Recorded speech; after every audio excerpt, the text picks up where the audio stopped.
I'd like you to give a very warm welcome to Mr. Shehan Karunatilaka.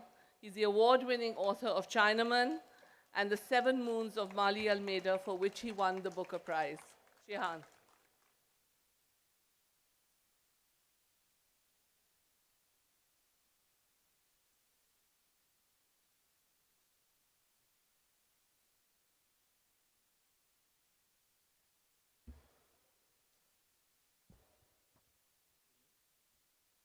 Thank you. Aiboan, Vanakkam, Kiora, Assalamu alaikum. It's a privilege, an honor, and a thrill to be at the Karachi Lit Fest and to be speaking at this podium. Though I have to say, I want to write a great book and win a great big prize so I can travel the world delivering keynote speeches, said no writer ever. I remember my first ever Lit Fest about a decade ago in Galle, a lovely seaside town in the south of Sri Lanka, much like this. Please come and visit us, by the way. We need the tourists. You'll find your Pakistani rupees will go a lot further than you think. Our Sri Lankan currency is very beautiful, but it's sort of worthless, much like the country perhaps at the moment. But at Galle, I did my first talk, and I met Ruanthi Dicikera, the great Sri Lankan playwright. She also wrote a film called Machang about the national handball team of Sri Lanka who went missing in the early 2000s in Germany. The whole team and the coaches went missing. And if you take just one thing from my speech, it's go watch that film. It's a masterpiece, Machang. But anyway, I gave Ruanthi my manuscript. And this was my first novel, Chinaman. And she politely received it. She said, you know, I may not have much time, but I'll try and look at it. And then she called me back a few weeks later, quite enthusiastic, and she said, it needs a lot of work, but I think you have something here. But I'm so happy because you write so much better than you speak. And she wasn't trying to be unkind. She's not an unkind person. She's just very honest. And what she said was absolutely true. We writers we're mostly introverts. We spend our time reading, writing, thinking, and sometimes cursing ourselves. And these activities are best done without an audience. And the words that you see in our books, the ideas that you see there, these are crafted over months, years, and presented very thoughtfully and carefully. So therefore, it's very intimidating to have to speak spontaneously at these Lit Fests when my first thoughts, like everyone else's, are quite garbled and incoherent. So I'll try to be coherent for as much of this talk as I can. But speaking is what I have done over the last few months since winning the prize. Writing and crafting of thought, the thing that got me here, not so much.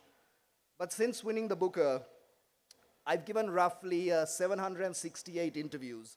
And every interview is different, every interviewer is different, but a few recurring questions have occurred. And I'll just tell you 4 of them. First one is, what does it feel like to win a Booker Prize? And the answer to that is, it's unexpected, astonishing, but it's kind of pretty sweet. I can't complain about it. Does it mean that I wrote the best book of last year? Certainly not. But I will take the kudos because we write in anonymity, we publish in anonymity most of our lives.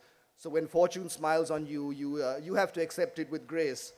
The second question I get asked is, what will this do for Sri Lanka and Sri Lankans? I find this quite curious, as if my little book is going to lift us out of our economic crisis. I mean, it may well lift me out of some economic predicaments, but and maybe I can share that around some of those benefits. But Sri Lanka is billions of dollars in debt, and I don't think even the God of Small Things sold that many copies. So I'm a bit puzzled by that question. The next one puzzles me even more. I get asked, what lessons can we take out of Sri Lanka's situation? I hear this a lot in Pakistan, in Bangladesh, not so much in India. Those guys don't need lessons from Sri Lankans. They know everything already. But my opinion on that is, I don't think anyone should be taking lessons from Sri Lanka other than how not to run an economy and how not to run a government. Maybe they should take lessons from Bangladesh, who seem a lot more shrewder in keeping their economy from tanking like Sri Lanka's did. And the fourth is my favorite. Can you please tell an aspiring writer how to win a Booker Prize? Yeah, sure, I can sit you down for 10 minutes and tell you the 12 steps. My editor, my publisher, and my dear friend Natanya Jans, who I owe everything to, who edited and published the manuscript and the novel Seven Moons, she gets this a lot. So she recently went to Sri Lanka to visit some family, and she took an empty suitcase because she wanted to take back gifts, tea and spices and textiles from Sri Lanka. But she told me all her suitcase had was manuscripts of people coming up to her, friends and acquaintances, saying, hey, my manuscript got rejected by 9 publishers. Can you get it me on the next Booker long list? And I was like, what are you doing, Natanya? Just take your presents and leave these behind. She goes, no, I'm taking all the manuscripts because you never know. You never know. And this is a real publisher. This is a true publisher. And I'm gratified at Karachi. I've met many wonderful publishers who have that sense of belief. You never know. You might find this gem. But anyway, this is my 10th Lit Fest in as many weeks. And as it's exhausting and it's exhilarating, but what I enjoy the most, aside from the joys of giving keynote speeches, is listening to other writers, discovering new books, being a reader and a listener, which are 2 fine things to be. I was just in a wonderful session with Damon Galgut and Sinan Antoon, moderated by Maniza, and I was just fascinated to just listen to these guys read from their books and talk about them. But it has been a whirlwind. Planes and hotel rooms and microphones. And I've been on a lot of panels, attended many sessions, and again, there are recurring questions that crop up at these Lit Fests, mainly around what books can do. An example is the world is torn apart, it's polarized. Can literature bring us together? Or we're facing global warming and extinction. Can books and the written word pull us back from the brink, from the edge? And then in Delhi or Kerala, or might have been Jaipur, it's all a blur for me, there was a war panel. It was called the Peace Panel, but it had a very curious question. Can books end wars and deliver world peace? And I was very interested in this topic because there'll be many anti-war books. Leo Tolstoy wrote War and Peace in the 19th century, an acknowledged classic about the horrors of war, about the contradictions of war, and about humanity and the human condition. It's certainly a fantastic book, but it's a failure in keeping Russia out of wars. You'd think that they would have been pacifists for the 20th century and the 21st, and so I was curious at this panel, and there was a 5-star general, there was a Vietnamese poet, and there was an ambassador, and they were asked, can books stop wars? And the general started off saying, well, we all want peace, but, China is expanding around, so India needs to be vigilant, and we don't know what Pakistan is up to. Are they a vassal state? Who are their interests? And we need to be strong in Kashmir, and blah, blah, blah. And then the moderator said, wonderful points. Let's turn to the Vietnamese poet, who in her very melodious voice talked about the horrors of war and how generations suffer. And she sang this beautiful Vietnamese poet about innocent soldiers and innocent children and generations of trauma. And then it switched to the ambassador. And the ambassador said, well, that's a very beautiful poem, but I agree, we need to watch Pakistan and see what they are doing. And it was amazing to me. Poetry obviously it was like War 2, Poetry 0. And I was wondering, where do books come into this? And I'll come back to what books can do, because there were 2 other questions that seemed to fly around Lit Fests. The first one is, who do we write for as South Asians? Do we write for ourselves? Do we write for our neighbors in the region? Or are we writing for the West? Are we writing for publishers in London, editors in New York, producers in Hollywood, judges of big prizes like the Booker? And if that is what we're doing, how does that shape and influence the narratives that we construct around our own reality? Question number 3, is South Asian literature having a moment? Geetanjali Shree and Daisy Rockwell won the International Man Booker Prize. Deepthi Kapoor's novel, I don't know if you've heard about it, it's pretty hot stuff in publishing circles in India. Age of Vice, a Delhi crime novel, just got sold to Hollywood for an obscene amount of money. Ask your agent, you'll get depressed when you hear how much. And of course, in Pakistan, I mean, when I started writing, I saw there was a golden age of Pakistani writing that continues. I just picked up brilliant new novels from Kamila and Mohsin, and I'm traveling around Karachi, and Abdullah the Kozak is my guide. But I bundle these three questions together because I believe, at least in my mind, the answers to them are linked. Why do South Asians write? Who do we write for? And what can our books do? So this South Asian question has been flung at me many times, and it's beyond my pay grade, and I'm not sure I have an answer. So I answer it with a question, the question of, what is South Asian literature? Can it go global, like Korean culture has, K-pop has seduced the West, Korean cinema, Parasite won the Academy Award, and Korean soaps have colonized all of Asia. Can South Asian literature do that? And the question I pose is, what is South Asia? And the last few weeks have taken me from Dhaka to Pokhara to all across India and now to Pakistan. And obviously there's a fairly obvious geographical definition of South Asia, but just looking superficially, you see our people are varying shades of brown. We all like to eat dal and rice with our hands. Perhaps that's what binds us. And many of us are obsessed with cricket. And if dal and cricket are the things that bind us, that's not a bad thing. But of course, we share so much more. All our nations seem to share near continuous political turmoil. Many of us are staring down the barrel of economic meltdown. Some of us have already melted down. And we're all subject to external threats and, let's face it, manufactured internal divisions. Sri Lanka recently, February 4th, celebrated 75 years of independence and spent a ridiculous amount of money on Independence Day celebrations. And again, the figure wavers because our narratives keep getting rewritten. 100 million, 200 million rupees, we don't know, but money that could have gone to the poor and the sick and to our children. And it just seemed to me deeply ironic that we were celebrating 75 years of independence from 400 years of colonialism. Especially since, are we independent now? We're beholden to creditors, benefactors, owners, some would say our new overlords. The other thing I noticed on my travels, of course, is the gulf. Not just between the rich and the poor, but the chasm between political factions. It's acutely visible wherever you go. It's true I've lived the Litfest life for some time in India. So that means I stay in beautiful hotels like this and I go to beautiful Litfests and dinners. But on the way, I have to encounter some not so beautiful traffic. And on the way, I end up chatting to the drivers. And it's amazing to me. Every single driver I've met loves Modi, loves. And then I go to the Litfests, and there's not much love for the man there when I talk to people there. And it just seems there's certainly more taxi drivers than there are publishers and editors. So I'm not sure politics in India is going to unfold like the literary crowd think.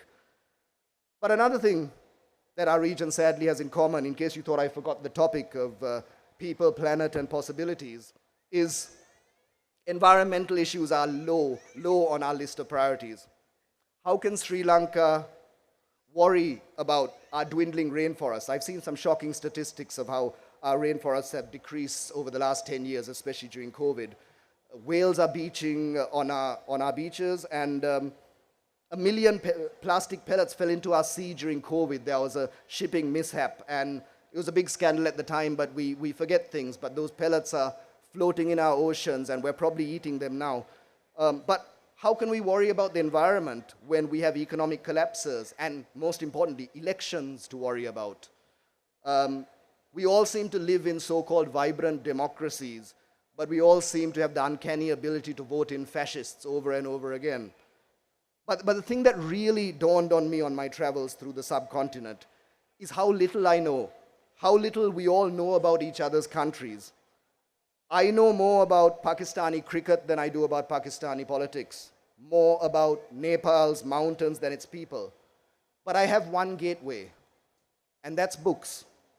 I do feel that I know something and have some kinship with Pakistan because I read Mohsin Hamid's allegories, H.M. Naqvi's, I revel in his voice and his wit, in Kamila Shamsi's sensitive characters, in Nadeem Aslam's lyrical prose, and of course in my hero Muhammad Hanif's biting satire. And it's at Litfests like Karachi that I feel so deeply moved to encounter so many passionate readers who are here to listen to skilled and gifted writers talking about things that we don't usually have time for, about our people, about our planet, and about the possibilities open to us, about who we are, what we can write, and whether it's all useful. It gives me a thrill to see packed Malayalam panels in Kerala, Bengali writers revered in Dhaka and Calcutta, and it also makes me a little ashamed about how little I know about Sinhala literature and Tamil literature in Sri Lanka. Because the thing is, in Sri Lanka, our literature exists in silos.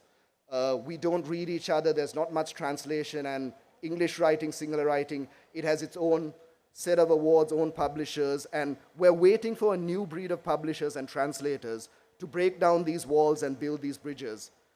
Because it is through hearing each other's stories and seeing the world through each other's eyes that we can build these bonds of empathy and compassion that can perhaps override these divisions that are sown among us by the state, by the media, by the algorithms that we use, especially during election time. The thing is, South Asia has an abundance of stories. And this is not surprising if conflict is the soul of drama and narrative, as we're all told, as we're all taught. Then the subcontinent, with its endless conflicts, is a boundless inspiration for writers of fiction and non-fiction.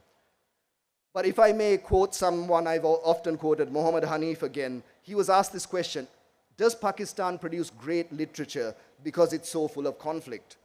And he replied, I suppose that's true, but I would rather have a peaceful and prosperous nation and bad books, if that's the trade-off.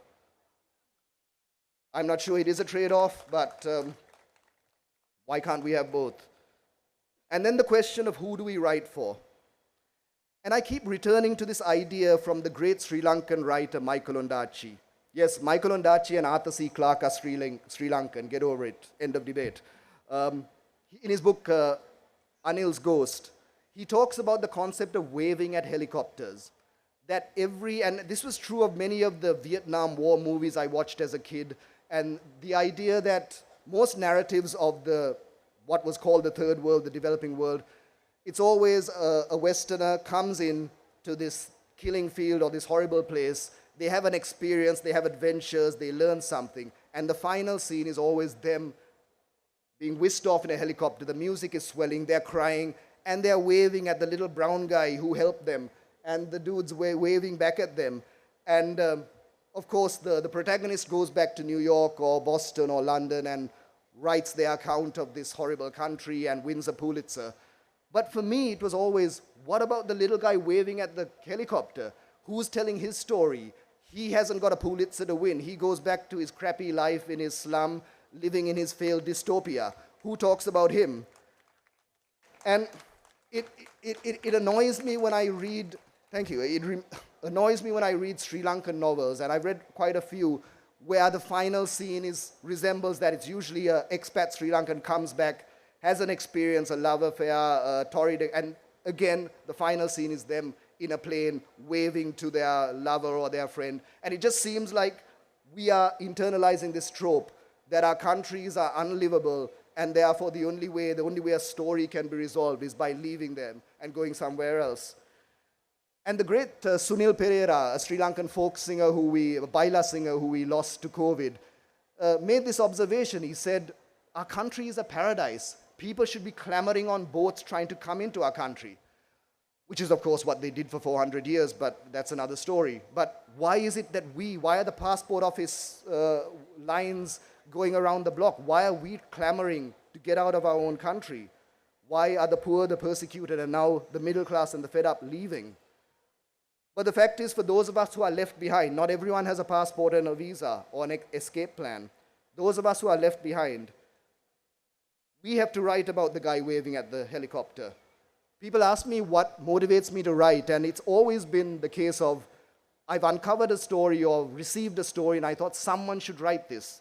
Someone should write about mystery left-arm leg spinners who played for Sri Lanka in 1980s. Someone should write a ghost story about Sri Lanka's darkest years. But of course, no one was going to write that.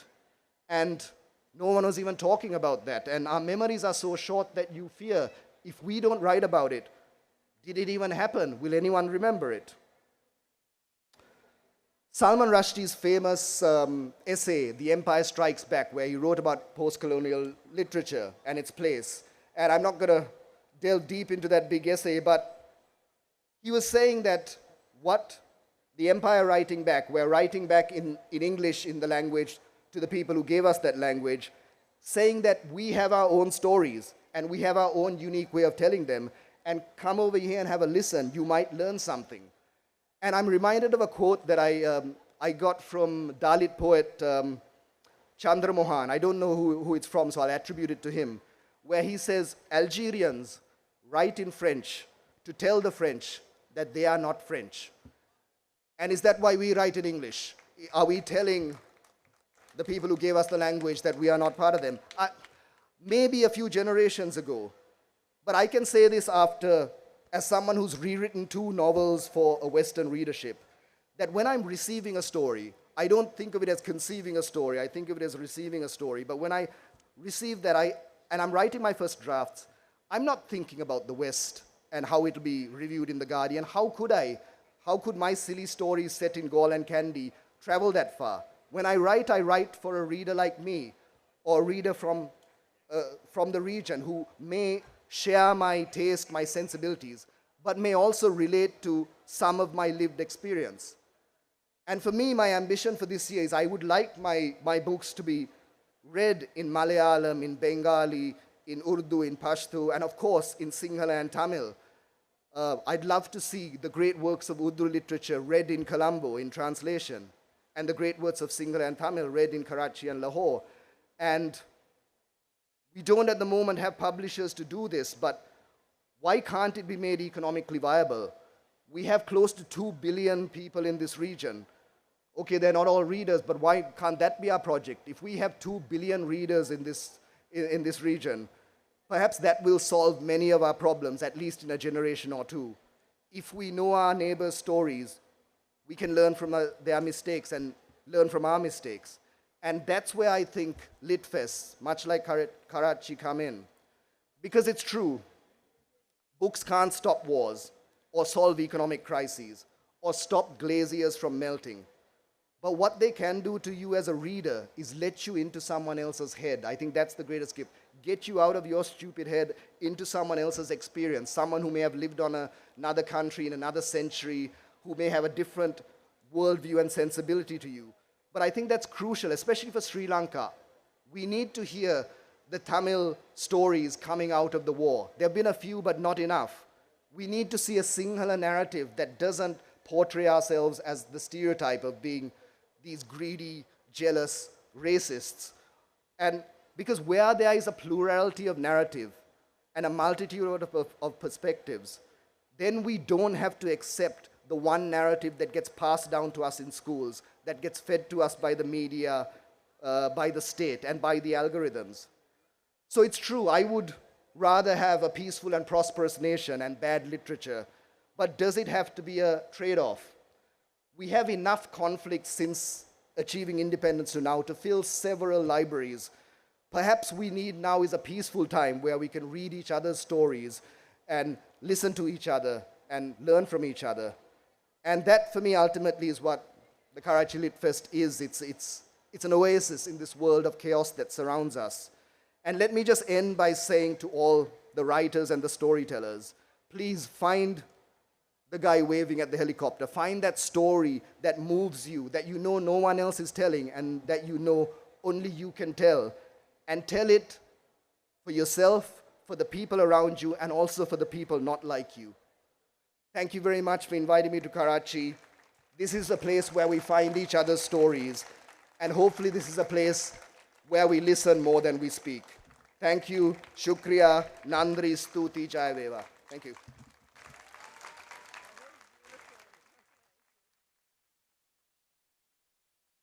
Thank, thank you very much for that. That was really fabulous. And yes, it is very important to know each other's stories and connect with each other. As you said, there are 2 billion people in this region. And if we can use books and understand each other and get to know each other, why, we might even find peace in this region. And that would be a huge thing. Our second keynote speaker tonight is the well-known revolutionary journalist and author Ahmed Rashid. He's the definitive voice on all things Afghanistan, Pakistan, and Central Asia. Ladies and gentlemen, Mr. Ahmed Rashid.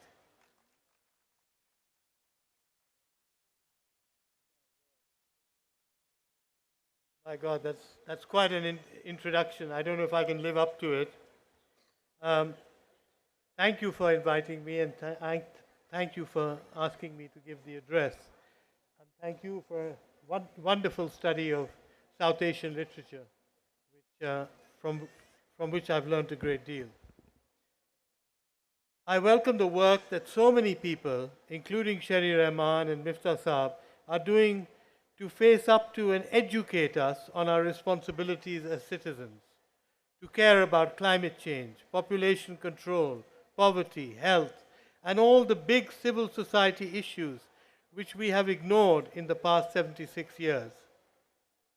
Why have we been left behind in every indicator of development and progress compared to our neighbors? Today, we only outsmart Afghanistan. Everyone else in South Asia is way ahead of us.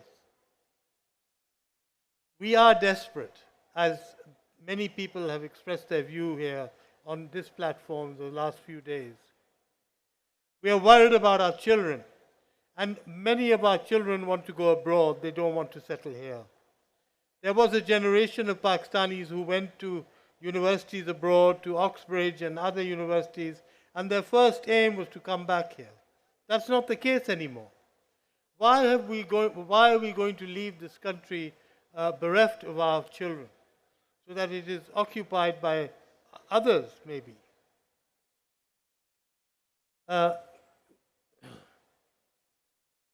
We face multiple crises, yet there is a total unwillingness of those involved to collaborate and compromise with each other.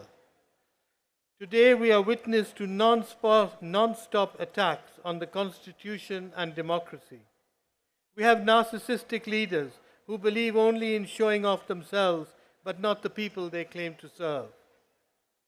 We have also inherited the worst aspects of the rule of two generals, Ziaul-Haq and Musharraf, who ruled for a decade each, longer than any elected leader.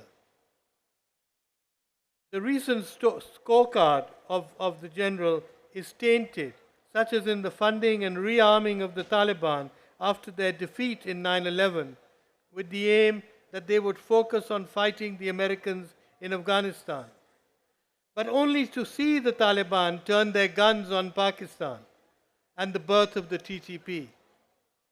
We played a double game with everyone, including our own people. We thought we were being very clever, but we ultimately paid the price of a victim, a country heading backwards, not forwards. We created the good Taliban and the bad Taliban, when in fact all are dangerous Taliban.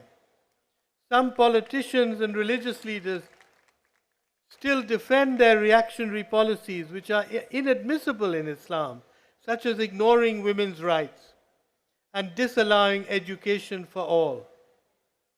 The Taliban have successfully tried to subvert Pashtun culture and claim that all Pashtuns are naturally misogynist. I was so glad to see Malala Yousafzai stand up for Pashtun culture around the world in her recent statements. The generals did nothing to stop the penetration of extremists into the heart of government, alienating the Baloch with the killing of Akbar Brukti, treating Baloch leaders like criminals while allowing extremists to kill the Hazaras in Quetta at will. Meanwhile, the disappeared Baloch remain disappeared, unfortunately. In this January alone, 134 people were killed and 250 wounded in 44 terrorist attacks. In any other country, that would be a cause for serious soul searching, but not Pakistan. 100 policemen have died to defend our state, and yet they're almost forgotten already as to where they came from, what they did, and what is the plight of their families. In all this chaos, we still retain our sanity and sense of balance by reading and absorbing good literature and watching our children excel in the arts, music, and literature, both at home and abroad. These days, we no longer depend on foreigners to write our history, but thankfully, we chronicle our own failures and our own successes in world-class novels and journalism. And we've just had a long list of the Pakistani writers who are now international writing stars. OUP do a magnificent job under difficult circumstances. I wish books were not so expensive, and I wish more charitable businesses and individuals would open libraries so the young can borrow books. The joy of a good book remains the best kind of entertainment, the most absorbing, and the most educative for our children. I wish more institutions would open libraries. I wish everyone here the best of luck in the days to come, and the young people here especially. I hope many of them will reconsider leaving this country and stay a little longer to check out whether we can sort out our problems. Thank you. Thank you, Ahmed. That was a wonderful talk, and we're now going to end this evening with two votes of thanks. I'd request Mr. Ali Habib, Chief Corporate and Communications Officer for HPL, to deliver the first vote of thanks.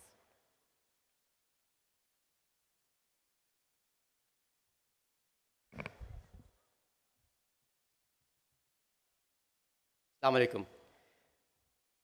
Standing here and then sitting there before on the stage, the vibe, the energy, the buzz that I could feel with this audience of more than 1,000 who enjoyed for the last 2.5 days a literary fest like none other was absolutely palpable. Thank you all so much for being here. Look around yourself and you will see more than 1,000 people who are actually here for the love of literature, for the love of books, for the love of poetry, for the love of prose. This alone is a testament, in my opinion, in our opinion, my organization's opinion, of Karachi's resilience, Pakistan's resilience, and our love for what is good and better in life. Thank you so much.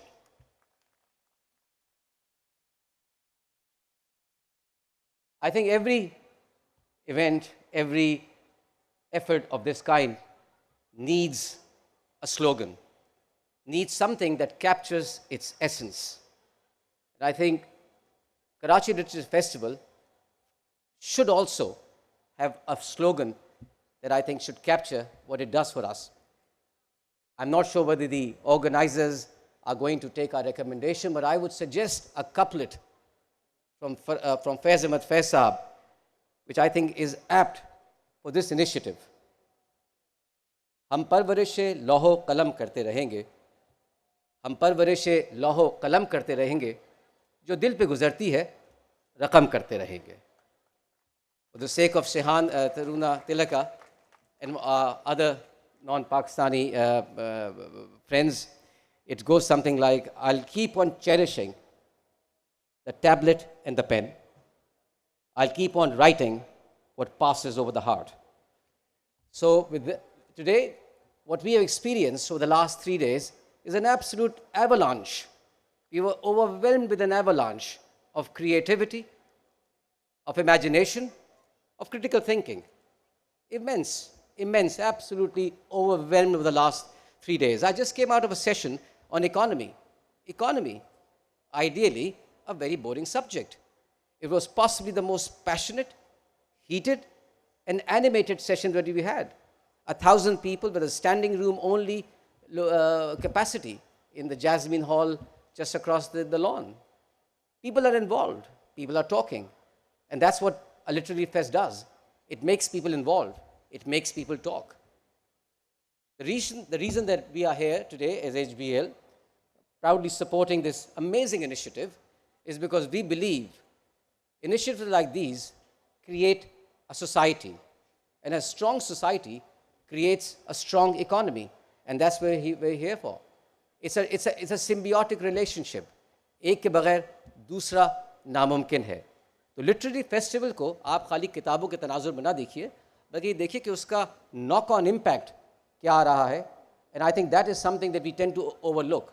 Today, in the city of Karachi, my organization is playing its limited part in what we believe is creating smiles, is creating happiness. I'm actually speaking here in the place of my chief executive, and we had to decide as to divide and serve. He had to go to the HBL PSL match somewhere in the other part of the city. So today, in the city of Karachi, some thousands of people are enjoying a physical pursuit, a game, something that we all enjoy. Karachi is playing Lahore, which is again a fantastic competition, a healthy competition.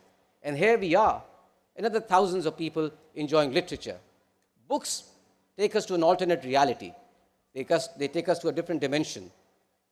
They take us to a time warp where we can ride with Alexander into Persia, where we can step onto the new continent with Columbus, where we can step on the moon with Armstrong. That's what they do for us.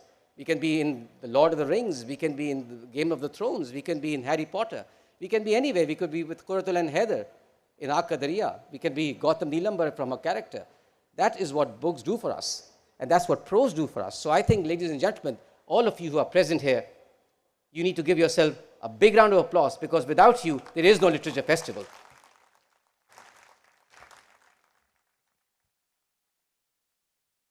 I would also like to thank Just in Jest. एक ज़ाती बिना पे भी मैं Karachi literature festival का शुक्रिया अदा करना चाहूँगा. आपके मरून मिन्नत मुझे हर साल में एक मरतबा कम से कम शेरवानी पहनने का मौका मिलता है.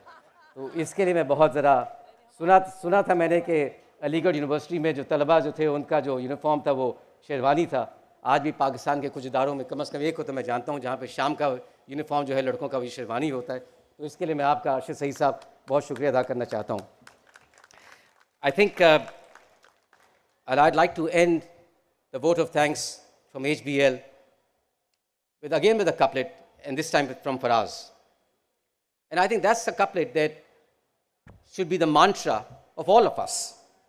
When you go back to your homes, to your friends, and they ask you, why were you at a literature festival? शाम को तुम क्यों गए हुए थे बीच लग्जरी होटल पे अपना वक्त लगाने के लिए? And I think your answer should be, because there's a lot of negative talk here. When you pick up the newspaper, when you go on the television, there's a lot of negative talk. And I think your answer to your friends, to your family, should again be a couplet from Faraz Sahab. शिकवते ज़ुल्मते शब से तो कहीं बेहतर था. शिकवे ज़ुल्मते शब से तो कहीं बेहतर था. अपने हिस्से की कोई शम्मा जलाते जाते. Ladies and gentlemen, thank you so much for your time. See you next year. Assalamu alaikum.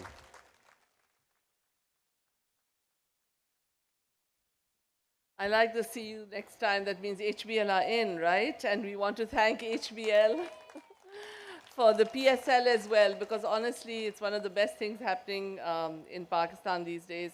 We've had lots of problems. And it's wonderful to see corporate sponsorship here, and I hope that the corporate sponsors take up Ahmed Rashid's suggestion that we have some public libraries for people in Pakistan. I'd now like to request Mr. Arshad Saeed Husain, the Managing Director of Oxford University Press, Pakistan, to present his vote of thanks. And I would just like to thank Arshad and his entire team at OUP and all the volunteers for the incredible work they've done.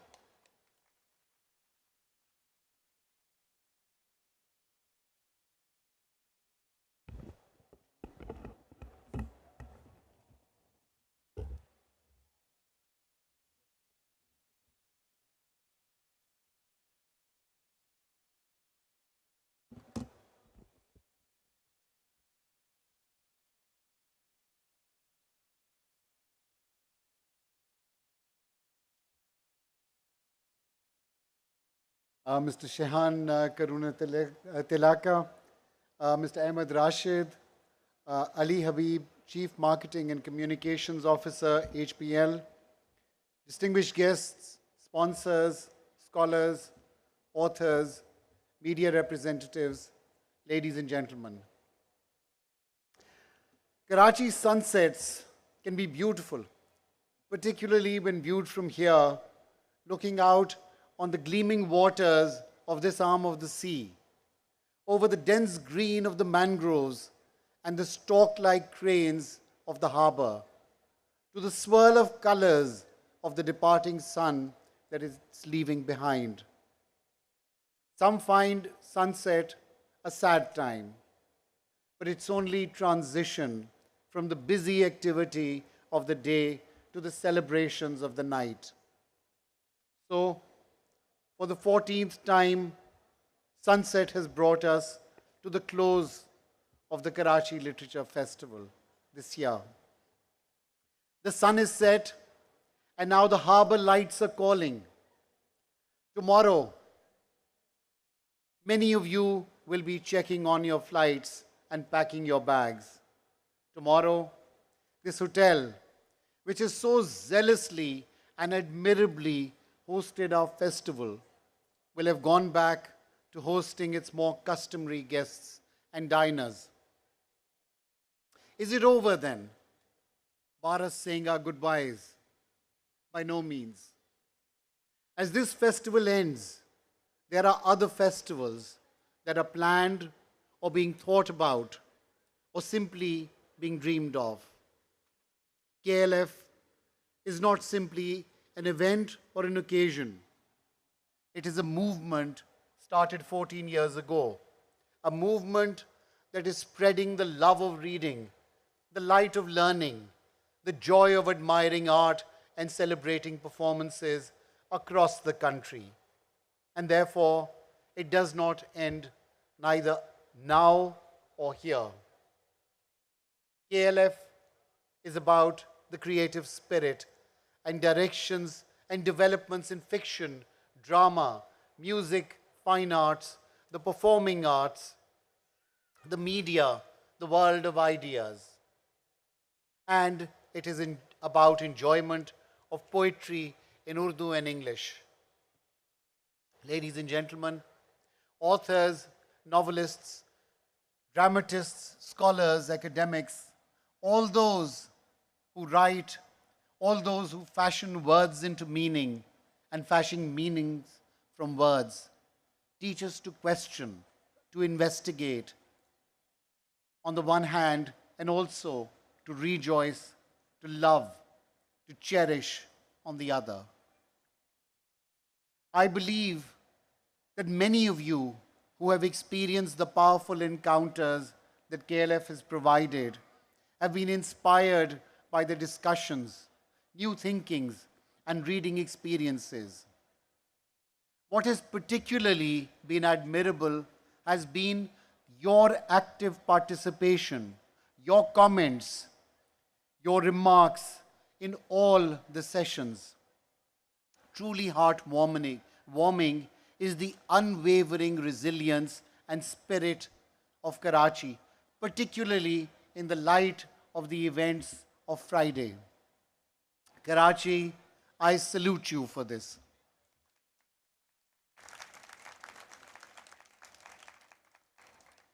Ladies and gentlemen, some of the sessions focused on the current crisis facing our country, be it economic, political, or constitutional, and proposing the ways forward, deliberating on climate change and climate justice, addressing the educational deficits, the promise of education technology.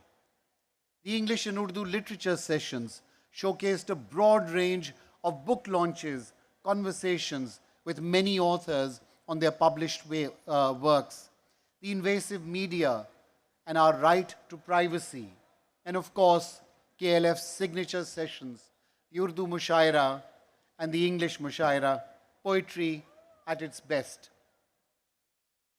I'm sure each of you will have your own selection of the moments that you will carry away from the 14th KLF. For each of us, we have found his or her knowledge added to or viewpoint altered in some way or the other.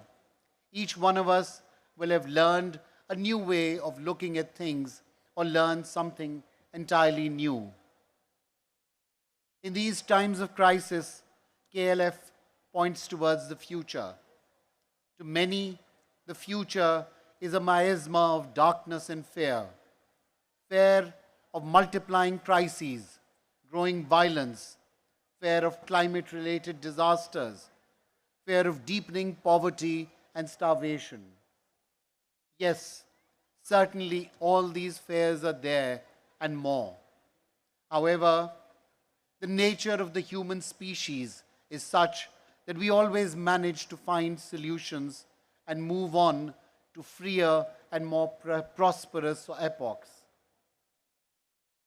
This is especially true of Pakistan, where our people have continually shown and continue to show a special resilience.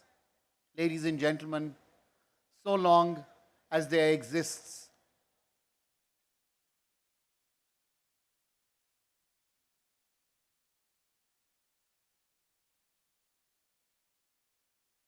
I'm sorry about this. So long as there exists the spirit which revels in the struggle and in overcoming problem, there will always be hope for the future. And that, to me, is what all the creative energy we have seen at KLF epitomizes. Hope. Well, for all of us here this evening, it is time to say goodbye. But as the saying goes, it takes a moment to say hello, but it takes forever to say goodbye. There is always, after all, something more to say. First, I must say thank you to all our speakers, panelists, and performers. Whether you've traveled all the way from Sri Lanka, the UK, the US, Canada, Australia, South Africa, Germany, France, and from other parts of Pakistan, or have commuted from somewhere within this metropolis of Karachi, thank you for having been here to inspire and enlighten us all. My special thanks to members of our advisory board for their valuable time, effort, and thought in helping us put together this program for you. I must give special thanks to our sponsors who helped make KLF a success. Special thanks are due to HBL, our lead sponsor, for their generous support. Thank you also to Getz Pharma, English Biscuits, Neo by Kaizen Paints, the British Deputy High Commission, Karachi, the British Council, US Consulate in Karachi, Goethe Institute, Embassy of France, NBP Funds, Soya Supreme, Engro, Dollans, Jerry's Visa, Costa Coffee, UBL Funds, Tapal Danedar, Divi, Herbion, MCB Arif Habib, and as every year, our partner, SMS Security. Without all your support, it would have been very challenging for us to put together this fantastic festival. I must thank the media, whose representatives have been tirelessly communicating the spirit and message of this festival to the rest of the world. Ladies and gentlemen, KLF is home to the historic Beach Luxury Hotel. This hotel is part of the history of Karachi. Many thanks to the Avari family, the management and staff of Beach Luxury Hotel, our media partners, CMC, Keys Production, the facilitators, security personnel and vendors who shared in making this occasion a success. And of course, I must thank the KLF team for their hard work in bringing together this festival. Rahila Bakai, may I request you to please come up on stage together with the KLF team. And I will name them out.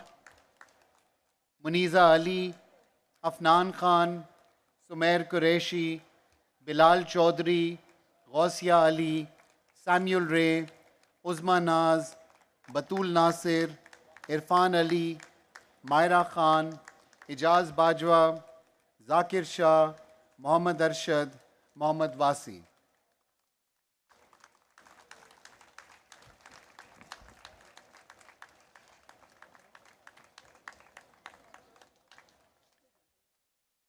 Ladies and gentlemen, this is the team who has tirelessly worked to pull together this fantastic festival for you. I would also like to acknowledge Ms. Salma Adil and the South Sales team, Mr. Aman Aziz and the admin team, Mr. Shahid Iqbal and the IT team, Shiraz Shamshad and the OUP security team for making sure everybody here is safe. Can I request Shiraz and our security advisor, Prasoon, who's here from the UK, to please come up on stage.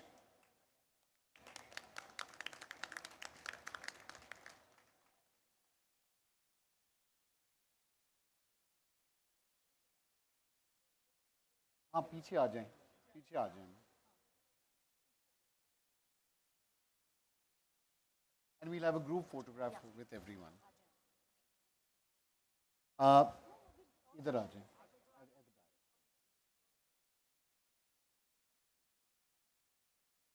Can I request Mr. Aman Aziz and the admin team to also come up?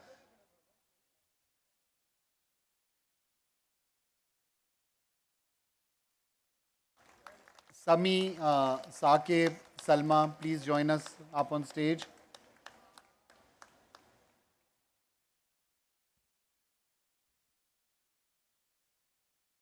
And last but certainly not least, I must express my profound thanks to all of you, our wonderful audience. I have no words to thank you for your enthusiastic response. Your joy in the event was itself a joy to watch and our biggest reward. Ladies and gentlemen, you have truly been a fantastic audience, and especially given what happened in Karachi on Friday, we expected that the enthusiasm will be less, people will be more apprehensive, but as ever, Karachi, you never cease to amaze me. You are such a fantastic audience, and your resilience and your passion to join us here is just evident by looking at the stream of people who are here. Thank you all for coming here and being here with us. Thank you. And we'll have